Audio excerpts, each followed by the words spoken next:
Hello everyone. हम carb sulphur यौगिकों के बारे में चर्चा कर रहे थे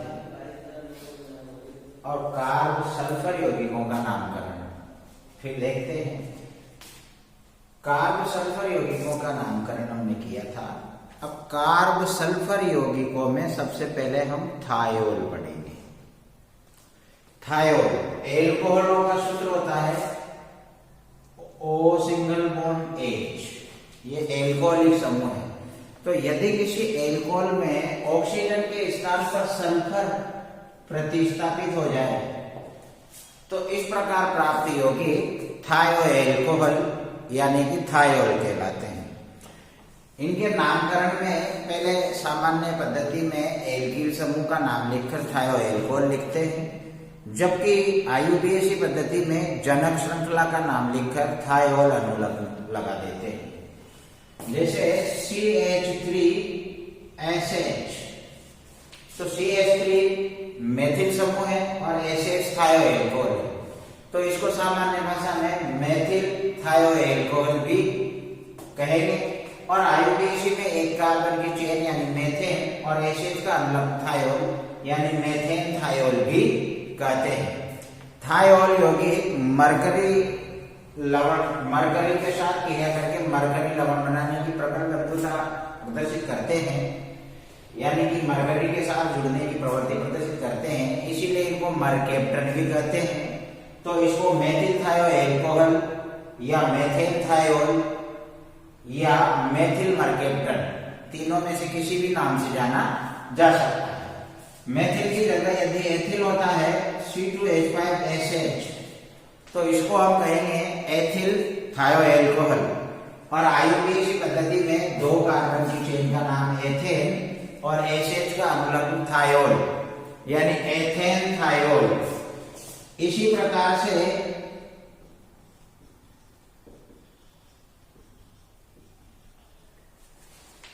इस यौगिक में बीच वाले कार्बन से SH जुड़ा हुआ है तो ये आइसोप्रोपिल हो गया, तो आइसोप्रोपिल थायो एल्कोहल। और आईयूपीएसी में चेन का नाम प्रोपेन और 2 नंबर पर SH है यानी 2 थायोल, तो प्रोपेन 2 थायोल कह सकते हैं। जबकि यदि कोने पर SH होता तो इसको हम N प्रोपिल थायो एल्कोहल कहते और आईयूपीएसी में प्रोपेन 1 थायोल कहेंगे। इसी प्रकार से एल्किल समूह की जगह पर हम आइसोब्यूटिल ले लेते हैं और यहाँ SH लगा देते हैं, तो ये हो जाएगा आइसोब्यूटिल थायो एल्कोहल। और आईयूपीएसी में चेन 3 कार्बन की है जिसमें 2 नंबर पर मेथिल समूह जुड़ा हुआ है और 1 नंबर पर SH समूह। तो पहले प्रतिस्थापित 2 मेथिल, फिर चेन का नाम प्रोपेन और 1 पर SH यानी 1 थायोल, तो इसका आईयूपीएसी नाम हो जाता है 2 मेथिल प्रोपेन 1 थायोल। तो जिस प्रकार से हम एल्कोहलों का नामकरण करते हैं उसी प्रकार से थायोलों का भी नामकरण करते हैं। एल्कोहलों की सामान्य नामकरण पद्धति में एल्किल समूह का नाम लिखकर एल्कोहल लिखते हैं, जबकि थायोलों में सामान्य पद्धति में वही एल्किल समूह का नाम लिखेंगे और एल्कोहल के आगे थायो को उलंग लगा के थायो एल्कोहल लिखेंगे। एल्कोहलों की आईयूपीएसी पद्धति में जनक श्रृंखला का नाम लिखकर ओल अनुलग्न लगाते हैं। थायोलों के आईयूपीएसी नाम पद्धति में जनक श्रृंखला का नाम लिखकर अनुलग्न ओल के स्थान पर थायोल का प्रयोग करते हैं। तो बिल्कुल जिस प्रकार से एल्कोहलों का नामकरण किया जाता है उसी प्रकार से थायोलों का नामकरण किया जा सकता है। अब थायोल बनाने की विधियां लगभग उससे मिलती जुलती ही आएगी जो एल्कोहल बनाने की विधियां हैं, और थायोलों के रासायनिक गुण भी वही आएंगे जो एल्कोहलों के रासायनिक गुण है, मात्र बहुत कम डिफरेंस आएगा। तो थायोल बनाने की विधियों में सबसे पहले हम इसको बनाएंगे पोटेशियम हाइड्रोजन सल्फाइड KSH के साथ, इसके द्वारा। तो इस पोटेशियम हाइड्रोजन सल्फाइड की क्रिया आप किसी एल्किल हैलाइड से करा सकते हो, पोटेशियम एल्किल सल्फेट से करा सकते हो या एल्किल टॉसिलाइट से भी करा सकते हो। तो इन तीनों में से किसी की भी अभिक्रिया पोटेशियम हाइड्रोजन सल्फाइड से करवाएंगे तो हमें थायोल यानी थायोएल्कोहल प्राप्त हो जाएगा। जैसे एल्किल हैलाइड में RX plus potassium hydrogen sulphide KSH, तो नाभिक से प्रतिस्थापन होगा, X की जगह पर SH आ जाएगा, तो RSH और K के साथ हैलोजन यानी X निकल जाएगा, तो ये एल्केन थायोल, एल्केन की जगह मेथिल एथिल प्रोपेन जो भी लेंगे तो methane thiol, ethyl thiol, propane thiol वगैरह प्राप्त हो जाएंगे। इसी प्रकार से पोटेशियम एल्किल सल्फेट, तो एल्किल R और सल्फेट OSO3, टोटल हो गया SO4 यानी सल्फेट, और यहाँ जोड़ते हैं पोटेशियम। इसकी क्रिया KSH वही पोटेशियम हाइड्रोजन सल्फाइड से कराएंगे, तो R के साथ SH यानी एल्केन थायोल और K2SO4 पोटेशियम सल्फेट अलग हो जाएगा। इसी प्रकार से TSOK पोटेशियम टॉसिलाइट, इसकी क्रिया हम TSOR एल्किल टॉसिलाइट, एल्किल टॉसिलाइट की क्रिया पोटेशियम हाइड्रोजन सल्फाइड से करवाएंगे, तो R के साथ SH हो जाएगा, तो RSH एल्केन थायोल अपन को प्राप्त हो जाएंगे। और TSO R की जगह पे K यानी पोटेशियम टॉसिलाइट हो जाएगा। यहाँ टॉसिलाइट से हम किसको कहेंगे, ये बेंजीन वाले के पैरा स्थिति पर एक तरफ CH3 समूह होगा और एक तरफ OSO2 समूह होगा, तो इस समूह को हम टॉसिलाइट कहते हैं। तो उपरोक्त क्रिया को पूरी तरीके से लिखना है, तो TS की जगह ये वाला समूह जोड़ देंगे अपन, तो इसीलिए इसको एक बड़ा समूह है तो अभी क्रिया को बड़ा लिखना पड़ेगा, इसीलिए इसको शॉर्ट में TS यानी टॉसिलाइट लिख देते हैं। तो इस प्रकार से ये पोटेशियम हाइड्रोजन सल्फाइड की एल्किल हैलाइड या पोटेशियम एल्किल सल्फेट या एल्किल टॉसिलाइट के साथ अभिक्रिया कराने पर एल्केन थायोल प्राप्त होते हैं। अब थायोल बनाने की दूसरी विधि, अपन इनको एल्कोहलों से भी बना सकते हैं। एल्कोहलों में ऑक्सीजन के स्थान पर सल्फर लाना है, तो ये कोई भी एल्कोहल हो सकता है ROH। अब इसकी क्रिया P2H5 फास्फोरस पेंटासल्फाइड से करवा दे, तो 5 सल्फर, सल्फर का प्रतिस्थापन ऑक्सीजन के साथ द्वारा होगा या ऑक्सीजन के साथ होगा, तो सल्फर 5 है तो ऑक्सीजन भी 5 होना चाहिए, तो 5R OH की जगह SH हो गया और P2H5 की जगह P2O5 हो गया। तो इस प्रकार से एल्कोहलों को फास्फोरस पेंटासल्फाइड के साथ गर्म करने पर भी एल्केन थायोल प्राप्त होते हैं। इसी प्रकार से ये एल्कोहल को H2S के साथ गर्म करो थोरियम डाइऑक्साइड THO2 की उपस्थिति में 400 डिग्री सेंटीग्रेड ताप पर, तो यहाँ पे ऑक्सीजन सल्फर द्वारा प्रतिस्थापित हो जाएगा और RSH एल्केन थायोल और H2S की जगह H2O अपन को प्राप्त हो जाएगा।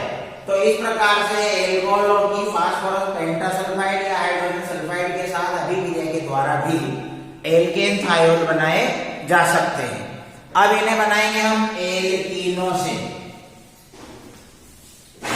तो जैसे एल्कीनों पर जल के योग द्वारा एल्कोहल बनाए थे, तो जल H2O की जगह H2S का योग करा देंगे, तो एल्कीनों पर H2S का योग कराने पर एल्कोहलों की जगह थायोएल्कोहल प्राप्त हो जाएंगे। कोई भी एल्कीन है RCH double bond CH2 plus H2S, H2S में H प्लस है और SH माइनस है, तो ये योग मार्कोनिकॉफ के नियम के अनुसार होगा, यानी कि ऋण आवेशित भाग द्विबंध से बंधित उस कार्बन पर जुड़ेगा जिस पर कि हाइड्रोजन कम है, तो यहाँ R तो CH पे तो जुड़ जाएगा SH और डबल का सिंगल और CH2 पे जुड़ जाएगा H, तो ये एल्केन 2 थायोल क्योंकि 2 नंबर पर SH आएगा, तो ये मार्कोनिकॉफ के योग के अनुसार हो रहा है।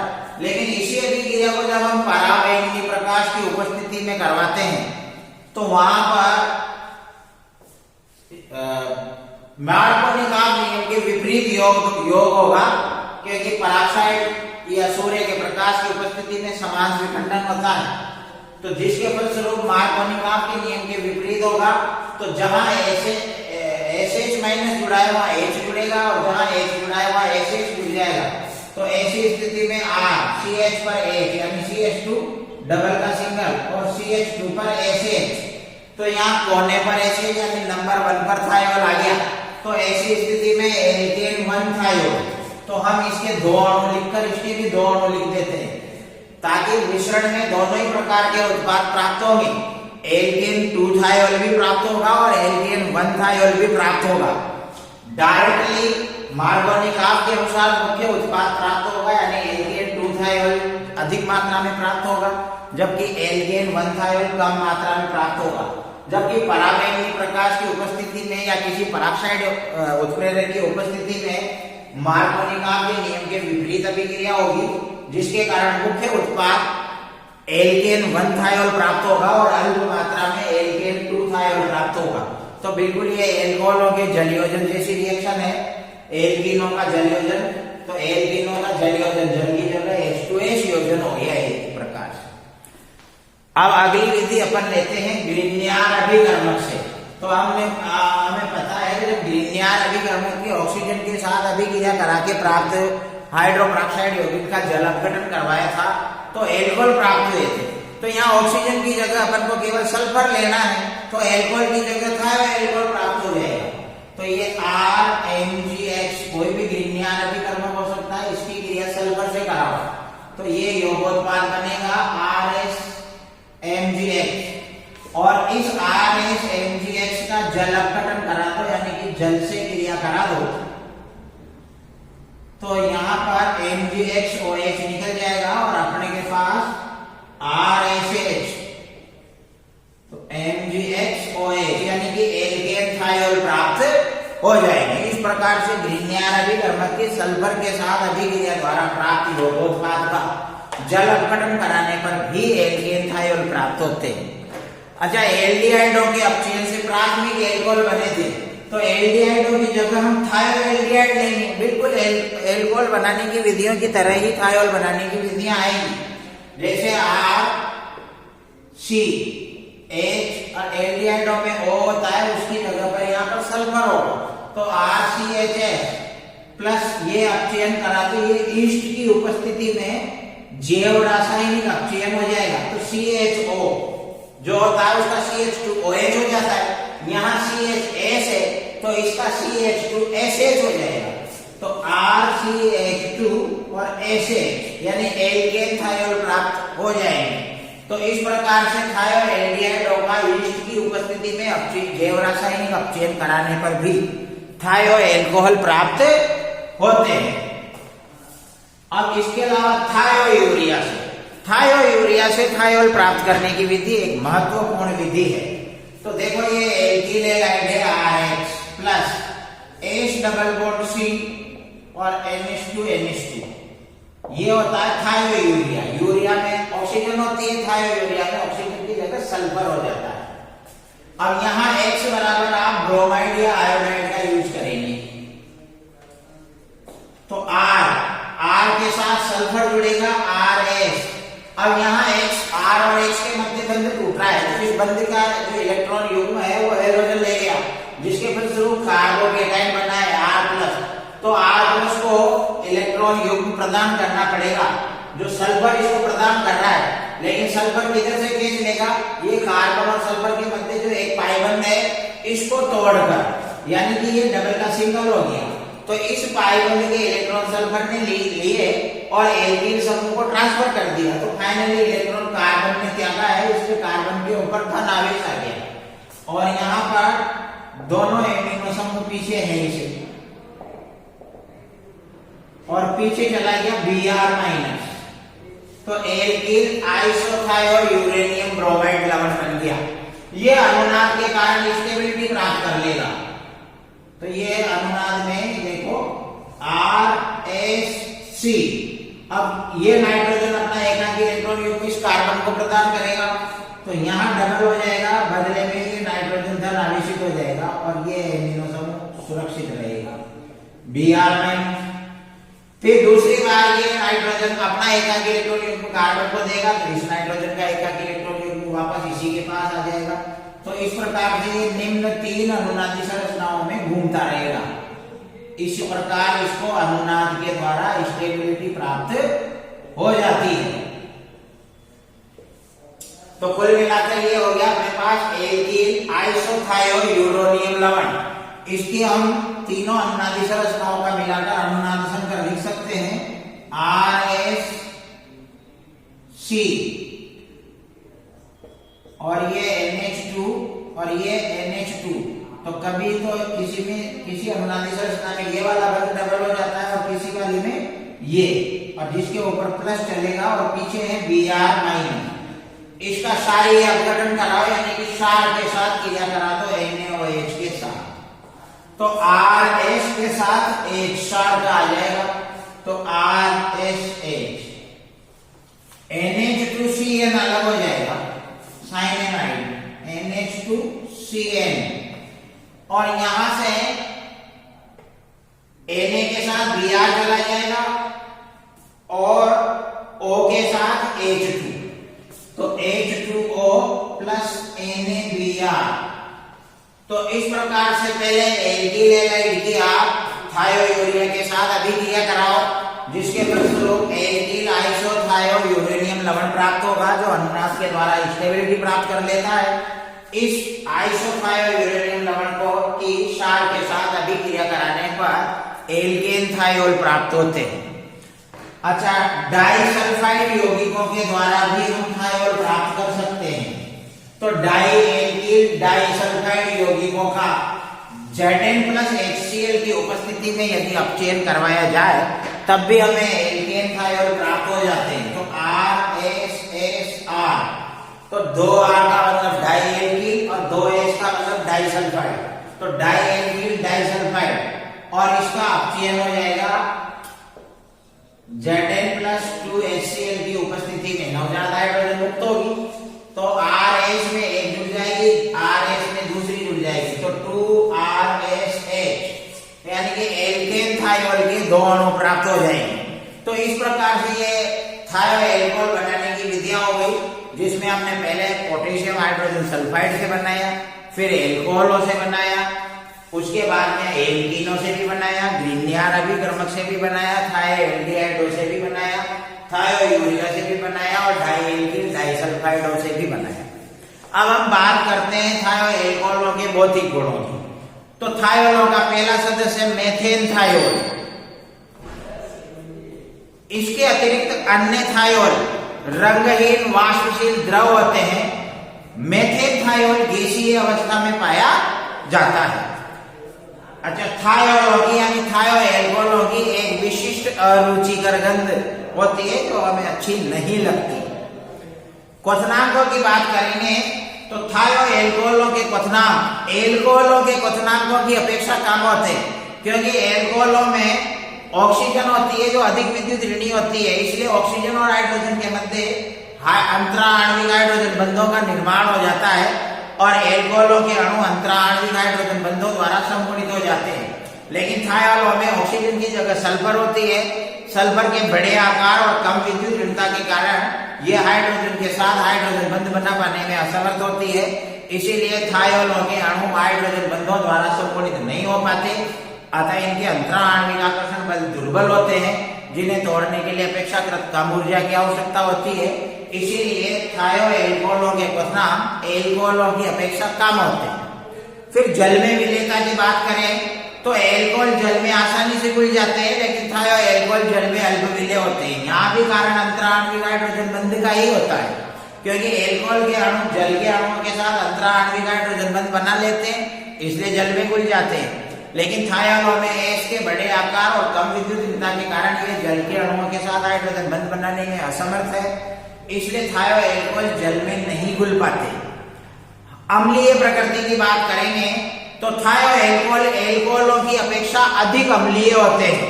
एल्कोहलों के लिए pKa का मान 15.5 के लगभग होता है, थायोएल्कोहलों के लिए pKa का मान 10.5 के लगभग होता है। और हम जानते हैं कि pKa का मान जितना कम होता है अम्ल उतना ही प्रबल होता है। एल्कोहलों में O सिंगल बॉन्ड H की आबंध वियोजन एंथैल्पी 464.4 किलो जूल होती है, जबकि थायोलों में एस सिंगल बॉन्ड H आबंध वियोजन एंथैल्पी 347.3 किलो जूल होती है। इस प्रकार थायोलों में एस सिंगल बॉन्ड एचाबंध एल्कोहलों के ओ सिंगल बॉन्ड एचाबंध की अपेक्षा दुर्बल होता है, अतः थायोल आसानी से प्रोटॉन यानी H+ मुक्त कर देते हैं। प्रोटॉन मुक्त करने के बाद जो सल्फर पर विजनावेश आएगा तो सल्फर के बड़े आकार के कारण सल्फाइड आयनों के रूप में वो आराम से स्थायित्व प्राप्त कर लेता है। इसी कारण से थायो एल्कोहल एल्कोहलों की अपेक्षा अधिक अम्लीय होते हैं और इसका क्वेश्चन भी दिया जा सकता है कि थायो एल्कोहल एल्कोहलों की अपेक्षा अधिक अम्लीय होते हैं, कारण समझाइए। तो हम इसी प्रकार से उसमें कारण समझा सकते हैं। तो ये थायो एल्कोहलों के भौतिक गुण हो गए। अब इनके हम रासायनिक गुण यानी रासायनिक अभिक्रियाओं की बात करेंगे। तो थायो एल्कोहलों की रासायनिक अभिक्रियाएं बिल्कुल एल्कोहलों के समान ही आएगी, मात्र कुछ अंतर आएगा, बाकी लगभग एक जैसी आएगी। तो हम अगली क्लास में थायो एल्कोहलों की रासायनिक अभिक्रियाओं के बारे में चर्चा करेंगे। थैंक्स।